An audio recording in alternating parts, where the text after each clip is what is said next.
Alessandro Luiz Oliveira Azzoni é natural de São Paulo, é bacharel em Ciências Econômicas, bacharel em Direito e especialista em Direito Ambiental, com atuação nas áreas do Direito Civil, Trabalhista e Tributário. É responsável pela área comercial, desenvolvendo as diversas soluções empresariais, além de coordenador da equipe especial de apoio e desenvolvimento de parcerias e professor de ensino superior.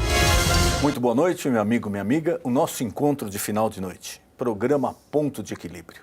Agora você está vendo nossas mídias sociais, o Facebook, o Instagram e também o nosso canal no YouTube. Hoje em dia muita gente acessa, procura, nós recebemos e-mails, telefonemas. Olha, como é que eu posso fazer para assistir tal programa que eu perdi? Como é que eu posso acessar? Basta você acessar agora, o que está aparecendo aí na sua tela, nosso canal no YouTube. Lá você encontra todos os programas já veiculados. O programa é sempre feito pensando em você. E nessa noite é com imenso prazer que recebemos Alessandro Azzoni. Ele é advogado ambiental. Doutor Azzoni, obrigado por ter aceito o nosso convite. Um prazer recebê-lo aqui. É um prazer estar com vocês e com os telespectadores. Muito obrigado. Direito ambiental, né? Para muitos é uma matéria ainda nova. Eu falo que eu sou colega, também sou advogado de profissão. E é uma matéria que recentemente tem ganho mais notoriedade, até pela preocupação, né, de muitos países, de muitos governos com aquecimento global, com derrubada de árvores, poluição, né, do meio ambiente, de rios, de mares. Mas acho que tudo se encontra, né, o ponto de equilíbrio, que é um programa, o meio termo, que é o ideal, porque de um lado muitos defendem que tem que ser muito rigoroso com isso e de outro lado, principalmente alguns empresários falam, olha, mas é uma competição desigual, porque nós temos aqui uma legislação muito mais severa do que outros países que competem conosco. Como a gente pode equilibrar essa equação, doutor? Na verdade existe um ponto, esses extremos, né, tanto o extremo ambiental como o extremo não ambiental, que a gente chama antropocêntrico, que é sempre o homem pode usar o meio ambiente, mas com esses extremos atrai o ponto de equilíbrio, porque nem um cede de um lado, outro cede do outro, a gente acaba encontrando ponto de equilíbrio. As empresas já começaram a adotar esse ponto de equilíbrio quando ela consegue desenvolver o desenvolvimento sustentável. É onde ela tem o econômico, são três esferas, né, que elas se encontram, né, a intersecção dessas esferas, né, do econômico, do ambiental e do social. Então você consegue achar seu ponto de equilíbrio. A nossa legislação, ela é forte, ela não é uma legislação fraca. Mas nós temos que pensar o seguinte, eu até estava vendo a última notícia que teve algumas mudanças já em Pequim que eles conseguiram passar uma situação sem ter que usar oxigênio. Então, eles conseguiram minimizar o impacto de falta de oxigênio pela poluição. Que lá, desculpe, é um problema seríssimo, né? Então, por quê? Porque naquele momento a China ela tinha um problema de uma população muito grande, ela precisava fazer um desenvolvimento socioeconômico e para isso tinha que trazer investimento. Qual foi a contrapartida? O governo local dava a seguinte função para as empresas, para as indústrias. Você vai trazer desenvolvimento socioeconômico para a região? Vou. Então pode se instalar. Não se preocupou com as questões ambientais. Não tinha muito critério quanto a isso. Inclusive fotos que a gente vê, né? Indústrias jogando água poluída direto no rio, sem nenhum tratamento, no mar. Exatamente. A chaminé soltando eram absurdos. Fumaça, muitas vezes até de elementos cancerígenos, né? Sem preocupação com a população. Qual que era a ideia? Eu trazer uma riqueza para aquela região. Então teve regiões que se desenvolveram, hoje são grandes centros industriais maravilhosos, só que eles perceberam que eles tiveram uma contrapartida. A degradação do meio ambiente. Aí eles tiveram que correr atrás. Diferente de nós, eles tiveram uma ação mais ativa. O governo entrou e falou, nós vamos ter que fazer, as empresas adotaram as políticas e conseguiram recuperar. Então teve muitas áreas que estavam completamente degradadas, eles conseguiram recuperar. É que eu falo assim, basta vontade e você consegue o êxito. Então, eles perceberam que não adianta só você fazer o desenvolvimento. se você perde o básico. O meio ambiente hoje, a gente acaba até, questão jurídica, a nossa Constituição ela acabou abarcando o direito ambiental como um segmento de direito à vida. A principal tutela da Constituição é garantir a vida, eu preciso de um meio ambiente... Para a vida existir. Né? Exatamente, qualificado, sadio. Para quê? Para que a gente consiga sobreviver. Então, realmente, a nossa legislação é pesada, inclusive até estão se discutindo muito sobre flexibilizações nas fiscalizações. Essa questão eu acho ainda, como jurista, né, a gente como advogado, a gente fica muito preocupado porque a gente sabe que tem mais 2 entes que fazem essa função, o Ministério Público Federal e o Estadual, que fazem a proteção. Se você tem uma flexibilização dos órgãos executivos na fiscalização, por exemplo, você foi lá e fez um projeto industrial e a secretaria ou o próprio IBAMA, o órgão ambiental que teria que te licenciar complacente, ele flexibilizou o seu empreendimento, certo? O que vai acontecer? Se infringir a legislação vigente, tanto a legislação de crimes ambientais como a própria Constituição, o Ministério Público vai ter que entrar pedindo essa tutela. E aí você, como empresário, você vai se sentir mais uma vez lesado porque o poder público te deu concessão. Exato. A reclamação de muitos empresários é exatamente essa. Primeiro que não é uma coisa assim clara, né? Não é passado, olha, você tem que seguir esses tópicos aqui, você tem que cumprir esses requisitos aqui. Ok, você cumpriu, está feito. A reclamação de muitos empresários, e aí eu sou obrigado a concordar, porque são pessoas que geram emprego, que pagam tributos, que querem produzir, que querem trabalhar, querem fazer o país crescer. Às vezes a pessoa fala, olha, eu fui lá, gastei uma fortuna e de repente veio uma intimação do Ministério Público, ou estadual, ou federal, que além de tudo que eu já tinha feito, eu tinha que fazer mais tal coisa, aquilo não estava no meu orçamento e que sem aquilo eu não vou poder funcionar. Não existe também um pouco de falta de clareza no quais são os procedimentos que realmente tem que se adotar? Existe. Como você falou, a legislação ela é muito nova em questão. Nós tivemos um capítulo na Constituição de 88 que foi o artigo 225. Então, nós falamos assim de uma legislação constitucional, uma proteção constitucional, começou em 88. Então, nós podemos dizer que ela é nova. Dali se derivou várias legislações, tanto federal, estadual e municipal, de proteção. Então, você acaba tendo uma estabilidade realmente jurídica. O que eu fico muito preocupado é que, assim, todo órgão executivo, ele tem seus técnicos. Os seus técnicos têm as suas formações, mas o critério é muito subjetivo. Subjetivo porque depende da interpretação do agente que está fiscalizando. Ele pode vir entender que a sua poda de árvore foi drástica, mas para uma outra senhora ele vai achar que ela foi normal. Então a penalização não são idênticas. É uma questão até que eu discuto muito dentro da questão da Secretaria do Verde, aqui como conselheiro do meu Conselho do Meio Ambiente, é a valoração da multa. É como você deixa na mão de um agente uma tipificação de crime tão grave, né? Então você pode, às vezes, ter uma mão muito pesada para um e muito leve para outro. Você inviabiliza, às vezes, a atividade de um. Exatamente. Cometeu, errou, ok, tem que ser penalizado. Mas não adianta você, para um pequeno comerciante, de repente você vai pôr uma multa lá de 100 mil, 200 mil, 300 mil reais, inviabilizou, ele não vai mais trabalhar e não vai pagar multa também. E mesmo o dono um proprietário de uma residência que tem uma árvore de repente ele tem uma multa de 10 mil e é inviável para o orçamento dele pagar uma multa de 10 mil, não vai.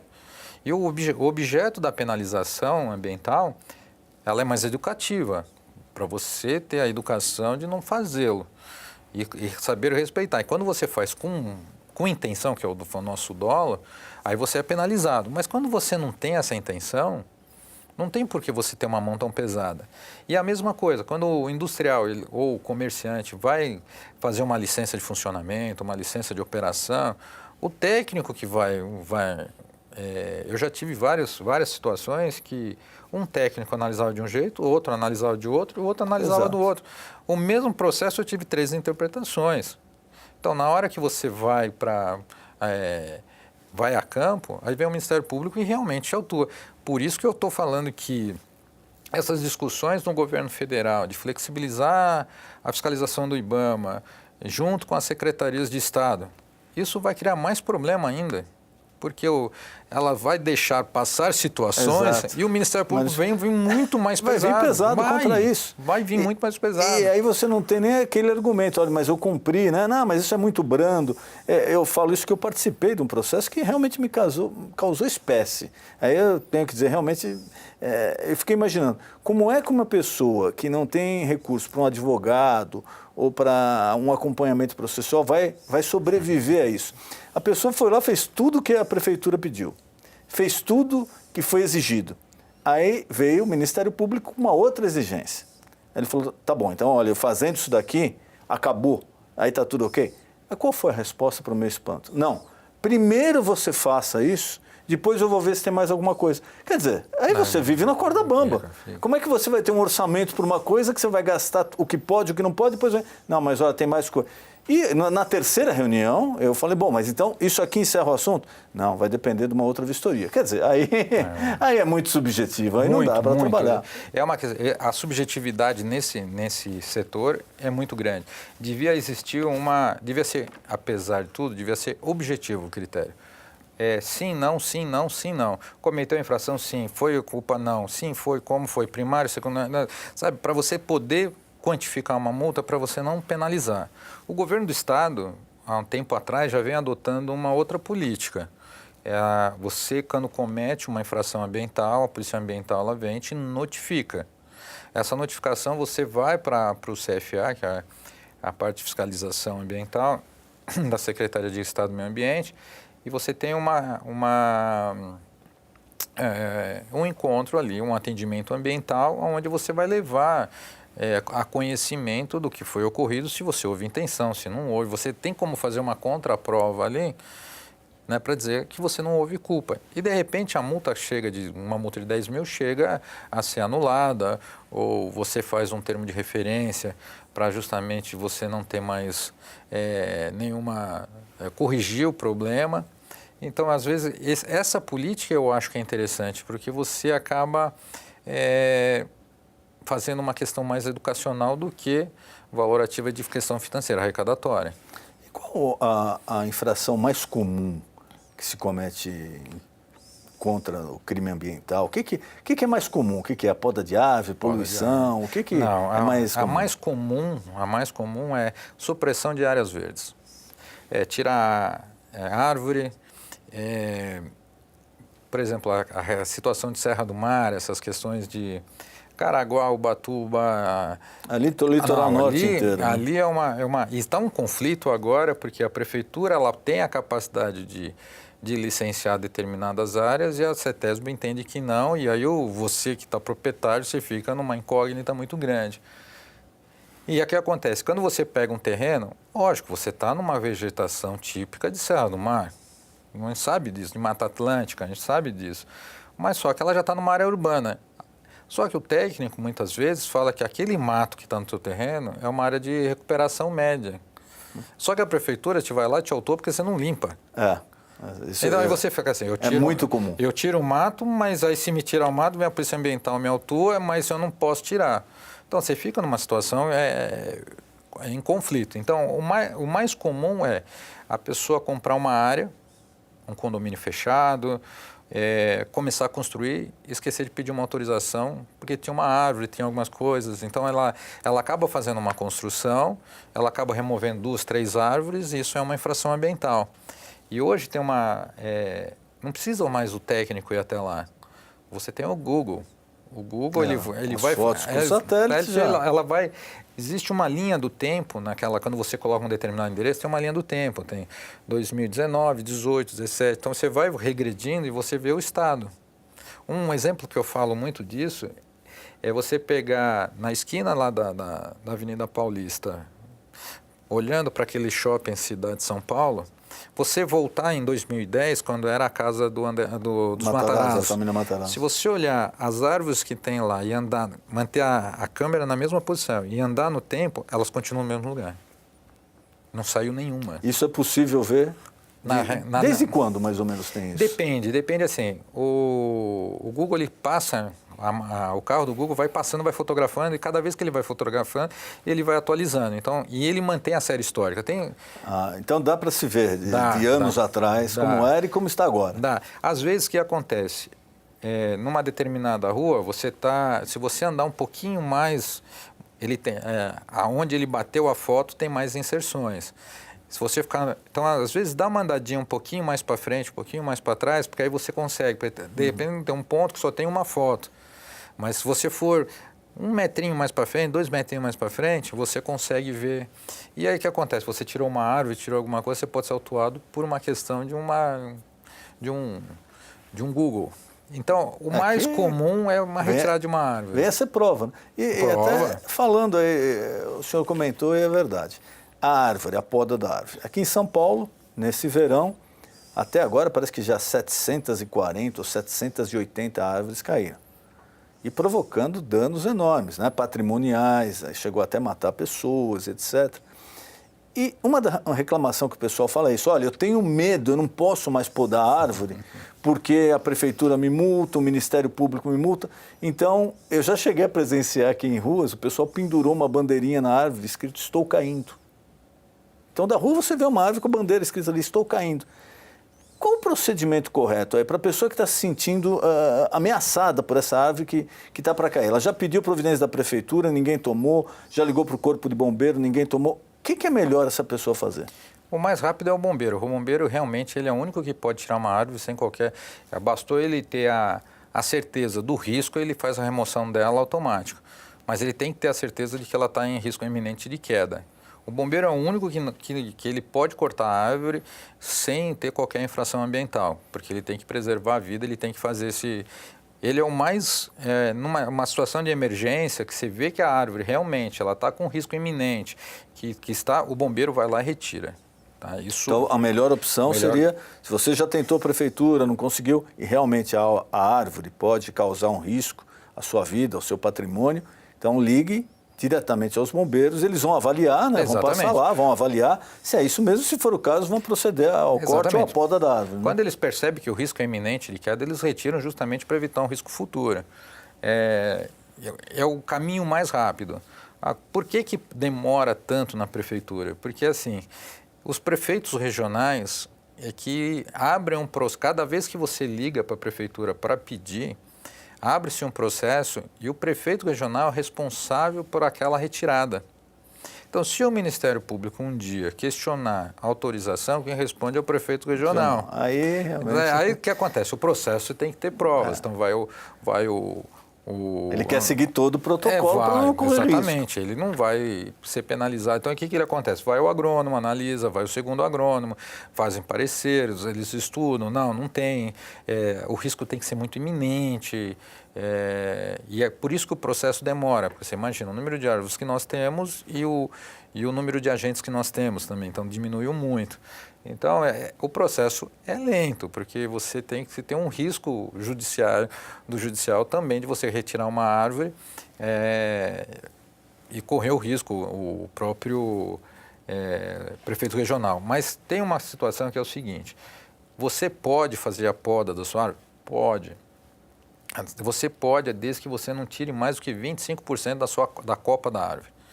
Certo, mas isso é dentro da sua propriedade? Fora da propriedade também. Também. Por exemplo, se eu tenho uma árvore em frente à minha casa, eu posso fazer poda dessa árvore desde que não atinja 25% do total. Aí você vai falar, como que eu vou fazer prova? Tira uma foto antes com data, tira a foto do que você cortou com foto e o antes e o depois. Fala, não, eu tirei 25%. O ideal é você pedir para alguém, até a prefeitura ela estava flexibilizando isso se um engenheiro agrônomo desse um atestado. Mas é bom, sabe, porque você tem a prova. Eu tinha a minha árvore desse jeito, tirei tanto, então os galhos estão aqui, como ela ficou no... Então você tem uma prova, se alguém vier questionar, você tem como provar que você só retirou 25%. Nós tivemos um caso aqui, na esquina da emissora aqui, uma coisa de uns 2, 3 anos atrás, muita gente reclamando. Quando a gente passava com chuva, a gente via que a árvore já estava oca, estava com problema, acho que de cupim, etc. Bom, se tentou a prefeitura, os comerciantes da região ligaram, as pessoas aqui ligaram, nada aconteceu, até o dia que a árvore caiu. E caiu em cima de uma panificadora aqui na esquina, graças a Deus, ali não pegou ninguém na hora, mas tinha gente muito próxima. Quer dizer, a morosidade do serviço público para isso é impressionante. Aí tem uma outra coisa, por exemplo, essas árvores muito grandes, elas não podem ser podadas. O bombeiro pode até vir, aqui no caso daqui, ele poderia até ter vindo. Só que para isso, como ela está perto da rede de fios, ele tem que fazer uma solicitação para fazer o desligamento da força. Então, a nossa região, quer dizer, a parte urbana, ela tem um monte de interligação. Se é uma árvore pequena, o bombeiro vem, corta, não tem problema nenhum. Mas quando ela já está acima dos fios, você concorda que se ele cortar e ela vier a cair, pode romper fio, ter dano elétrico? Perigoso. É perigoso. É perigoso. Então, ele tem que fazer uma ação conjunta com a própria... agora não é mais Eletroplan, agora é Enel, né? Agora é Enel, né? Com a Enel, para que eles venham, desliguem a força daquele ramal para que se faça a poda e não dê problema. E o bombeiro também não corra risco ninguém de um choque elétrico. Uma outra reclamação é exatamente essa, porque eles falam que para se realizar a poda de uma árvore próxima à fiação, só quem pode realizar é a companhia encarregada, a concessionária, aqui em São Paulo, no caso, a Enel. Só ela pode fazer. E diz que essa poda foi feita de uma maneira errada. Foi. Aí a razão de tantas árvores terem caído. Exatamente. Quando eu fiz uma substituição de uma árvore na minha casa, eu tinha um ficus, o CASAB deu a ordem de extinção do ficus, porque ele destrói muito a questão do sistema, ele busca água, então ele acaba estourando esgoto, e tinha uma questão da mosca branca também. Aí eu fiz a substituição, colocaram um IP. E gozado que o meu IP, quando eles plantaram, ele tinha um galinho pequeno para dentro da casa e todo o lado dele voltado para a rua. Então ventava lá, passou-se o tempo, ela cresceu um pouquinho, eu reparei que esse lado não cresceu mais, esse adensou. O que quer dizer isso? A própria natureza buscou o equilíbrio de manter ela fixada no chão. Ela parou de crescer, ela podia ter continuado crescendo desse lado e o outro crescendo também, não. Ela parou de crescer um lado, ela cresceu esse. Na hora que ela equilibrou, ela cresceu junto. Eu fui acompanhando, eu falei, nossa, como é inteligente a natureza. E a mesma coisa, quando nós temos uma árvore na frente de uma casa ou na frente de um prédio, a primeira coisa que eles fazem é cortar o galho que vai para frente do prédio. Então, a árvore que tinha um ponto de equilíbrio, agora ela passa a ter um equilíbrio todo voltado para a rua. Porque você tirou o ponto de equilíbrio que é para dentro da propriedade. Inclusive, a gente vê muitos casos já torta, caindo para... Se você reparar que todas as árvores que caem, elas estão com problema de... não foi feita a poda de equilíbrio. E umas até, depois que eu li sobre isso, eu comecei a prestar atenção na rua, principalmente onde passa a fiação, parece que eles fazem um buraco no meio, fica um estilingue. Né? Eles abrem um buraco só para passar o fio e a árvore é dividida. Aí o que acontece? Fica o estilingue. Aí esse galho começa a entrar dentro de um prédio, aí ele corta. Ela fica assim. A chuva vem, pum. A culpa, às vezes, é a própria poda errada que acontece. É a famosa poda de equilíbrio. Então, toda vez que você faz Por isso que o agrônomo vai acompanhando uma poda da prefeitura, porque ele tem que ir acompanhando os técnicos para ver se ele vai fazer a poda de equilíbrio, para ela não ter um risco de queda.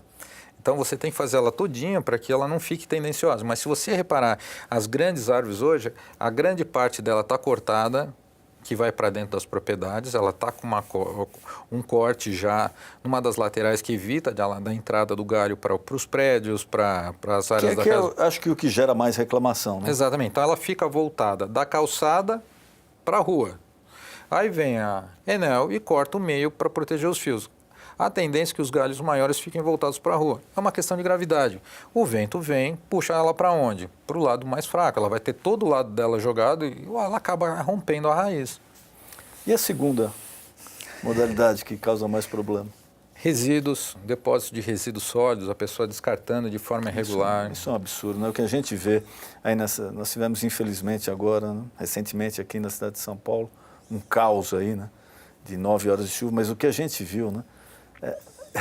Eu acho até gozado. Como é que uma pessoa joga um sofá num rio? Não, mas um sofá num rio, quer dizer, não tem nem o que falar, né? Não digo nem que isso seria uma questão de educação, é uma questão de volta para você. Volta. Porque não adianta a gente, eu até falei muito tempo atrás, eu falei, não adianta a Sabesp tentar sanear o sistema, despoluir os rios, não adianta a gente fazer sistema de coleta de lixo reciclável, não adianta a gente fazer a operação cata-bagulho, não adianta se você vai lá e joga teu lixo pela janela, você vai fazer um descarte regular.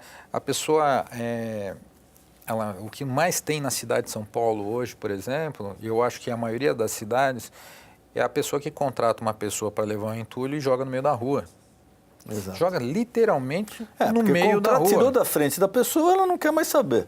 Agora, é a falta de critério, né? Da onde vai se despejar isso daí, de que forma. Eu vi agora também, recentemente, pessoal jogando o saco de lixo, que era aquele lixo doméstico, direto no rio, da janela da casa para o rio. E aquilo vai para uma...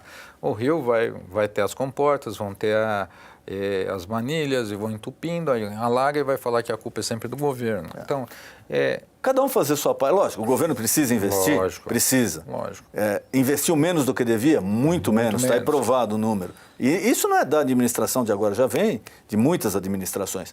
Mas que também o povo tem que fazer a parte dele, não tenha dúvida. Você não pode jogar tudo na responsabilidade do governo e não tomar cuidado nenhum, porque o principal lesado vai ser você, como o senhor falou, isso em volta. Teve uma... Eu não estou conseguindo me recordar se foi os Estados Unidos, se foi um estado dos Estados Unidos, a Califórnia. Eu não lembro onde foi. Ou se foi na Inglaterra, não lembro. Eu lembro que até me ligaram para fazer uma reportagem sobre isso, que tinha sido proibido fumar nas praias. Por quê? O número de bitucas de cigarro na areia, porque a pessoa fumava e apagava na areia. Aí você vai lá, você está lá, teu filho está brincando por uma bituca na boca. Gente... um pouco de educação, de conscientização. Aí nós vamos falar assim, nossa, vocês são radicais demais na questão ambiental. Eu falo, não, gente, isso é poluição, isso é descarte regular. Então, esse também é um. E o terceiro, mas acho que o maior, é violência animal e tráfico de animais. Isso ainda continua muito grande. Esse é um tema, inclusive, eu queria deixar aqui já o convite feito. Não, fechado. Uma próxima oportunidade, para a gente falar justamente sobre isso daí, sobre violência e tráfico animal, que eu acho que é um tema que interessa muito ao nosso telespectador. E é lógico que vários temas sobre direito ambiental, o doutor aqui nos honrou com a presença hoje. Eu queria mais uma vez agradecer a presença do senhor aqui. É uma honra. E colocar à disposição algum tema que eu não perguntei, algum recado que o senhor queira passar ao nosso telespectador, fique à vontade. Eu só fico assim, não fiquem preocupados que todo mundo só quer fiscalizar, multar ou atuar. Na verdade, ele está tentando fazer uma proteção para você, né? Então, às vezes, esse excesso pode ser evitado com a parte preventiva, né? Então, eu falo sempre assim, a prevenção sempre é a melhor ferramenta. Então, busque informação, não faça as coisas sem autorização, peça autorização para a prefeitura, mesmo que se ele não for ele o responsável, ele vai te dar uma notificação dizendo que você não precisa. Então, quer dizer, faça tudo preventivamente e que você automaticamente vai evitar de uma infração ambiental. Doutor, muito obrigado. Foi um prazer recebê-lo aqui. Eu que agradeço. Obrigado. Programa Ponto de Equilíbrio. Boa noite.